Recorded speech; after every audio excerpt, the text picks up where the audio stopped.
ಎಲ್ಲರೂ ಕೂಡ ಒಬ್ಬೊಬ್ಬರೇ ಬಂದು ಅವರ ಅಂತಿಮ ದರ್ಶನವನ್ನು ಪಡಿತಾ ಇದ್ದಾರೆ. ರಾಮನಗರದ ಚನ್ನಪಟ್ಟಣ ತಾಲೂಕಿನ ದಶವಾರ ಗ್ರಾಮದಲ್ಲಿ ಅವರ ಅಂತ್ಯಕ್ರಿಯೆಯನ್ನು ಕೆಲವೇ ಕ್ಷಣಗಳಲ್ಲಿ ನೆರವೇರಿಸಲಾಗುತ್ತೆ. ಸಿದ್ದರಾಮಯ್ಯ ಅವರು ಕೂಡ ಬಂದು ಅಂತಿಮ ದರ್ಶನವನ್ನು ಇನ್ನೇನು ಕೆಲವೇ ಕ್ಷಣಗಳಲ್ಲಿ ಪಡೆದುಕೊಳ್ತಾರೆ. ಪಾರ್ಥಿವ ಶರೀರವನ್ನು ಅಂತಿಮ ದರ್ಶನ ಪಡೆದುಕೊಳ್ಳೋಕೆ ಸಿದ್ದರಾಮಯ್ಯ ಅವರು ಕೂಡ ಕೆಲವೇ ಕ್ಷಣಗಳಲ್ಲಿ ಆಗಮಿಸ್ತಾರೆ. ನಿನ್ನೆ ವಿರೋಧ ಪಕ್ಷದ ನಾಯಕರ ಹಾದಿಯಾಗಿ DCM ಆಗಿರ್ಬೋದು ಎಲ್ಲರೂ ಕೂಡ ಬಂದು ಅಂತಿಮ ದರ್ಶನವನ್ನು ಪಡೆದುಕೊಂಡ್ರು.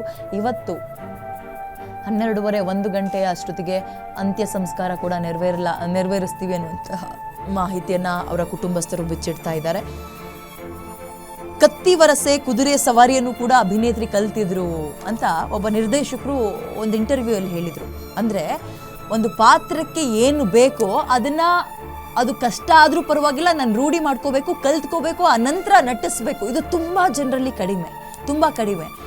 ನಾನು ಹೇಳಿದ್ನಲ್ಲ, ಮಡಿವಂತಿಕೆ ಅನ್ನೋ ಕಾಲದಲ್ಲೇ ಕನ್ನಡದಿಂದ ಹಿಂದಿವರೆಗೂ ಪಾದಾರ್ಪಣೆ ಮಾಡಿದ್ರು ಅಂದರೆ ಅವರ ಆ ಧೈರ್ಯ, ಬರೀ ನಾವು ಕಲಾ ಸರಸ್ವತಿ ಅವರಿಗೆ ಒಲ್ದಿದ್ರು ಅನ್ನೋದಕ್ಕಿಂತ ಅವರ ಧೈರ್ಯ, ನಾನು ಮಾಡ್ತೀನಿ ಅನ್ನುವಂತಹ ಛಲ ಎಲ್ಲವನ್ನ ಕೂಡ ನಾವು ಒಂದು ಸ್ಫೂರ್ತಿಯಾಗಿ ತಗೊಳ್ಬೇಕಾಗತ್ತೆ. ಅದರಲ್ಲೂ ಕೂಡ ಈಗಿನ ಜನರೇಷನ್.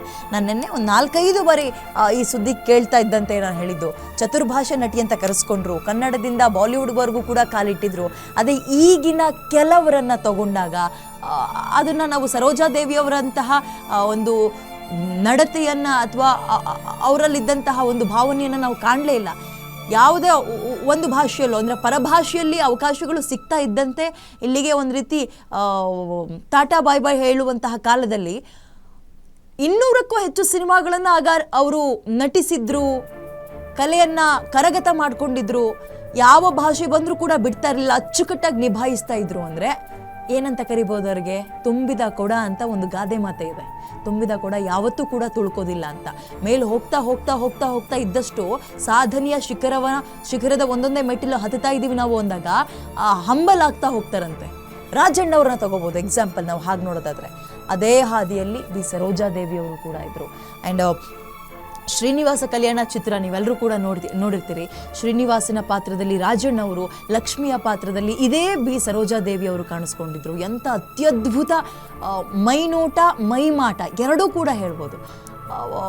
ಏನು ಓಕೆ, ನಾವು ಲಕ್ಷ್ಮೀ ದೇವಿಯನ್ನೇ ಈಗ ನಾವು ಯಾರೂ ಕೂಡ ಕಿತ್ತೂರು ರಾಣಿ ಚೆನ್ನಮ್ಮ ಹೇಗಿದ್ರು ಅಂತ ನೋಡಿರಲಿಲ್ಲ. ಆ್ಯಂಡ್ ನಾವು ಪುರಾಣಗಳಲ್ಲಿ ಉಲ್ಲೇಖ ಆದಂತೆ ಒಂದು ದೇವ್ರು ಹೇಗಿದ್ದಾರೆ, ಲಕ್ಷ್ಮಿ ಹೀಗಿರ್ತಾರೆ ಅನ್ನುವಂತಹ ಯಾರೋ ಹೇಳಿರೋದನ್ನು ಕೇಳಿದ್ದೀವಿ, ಬುಕ್ಕಲ್ಲಿ ಬರೆದಿರೋದನ್ನು ನೋಡಿದ್ದೀವಿ. ಸಿನಿಮಾ ಅಂತ ಬಂದಾಗ ಆ ದೇವಿಯ ನೋಟ ಹೀಗಿರುತ್ತೆ ಅಂತ ನಮ್ಮೆಲ್ಲರಿಗೂ ತೋರಿಸ್ಕೊಟ್ಟು ಹೋದಂಥವ್ರು ಇದೇ ಸರೋಜಾದೇವಿಯವರು. ಶ್ರೀನಿವಾಸ್ ಕಲ್ಯಾಣದಲ್ಲಿ ಅಣ್ಣವರ ಜೊತೆಯಾಗಿ ಏನು ಆ್ಯಕ್ಟ್ ಮಾಡಿದ್ದಾರೆ ಬಿ ಸರೋಜಾದೇವಿಯವರು, ಲಕ್ಷ್ಮಿಯ ಪಾತ್ರ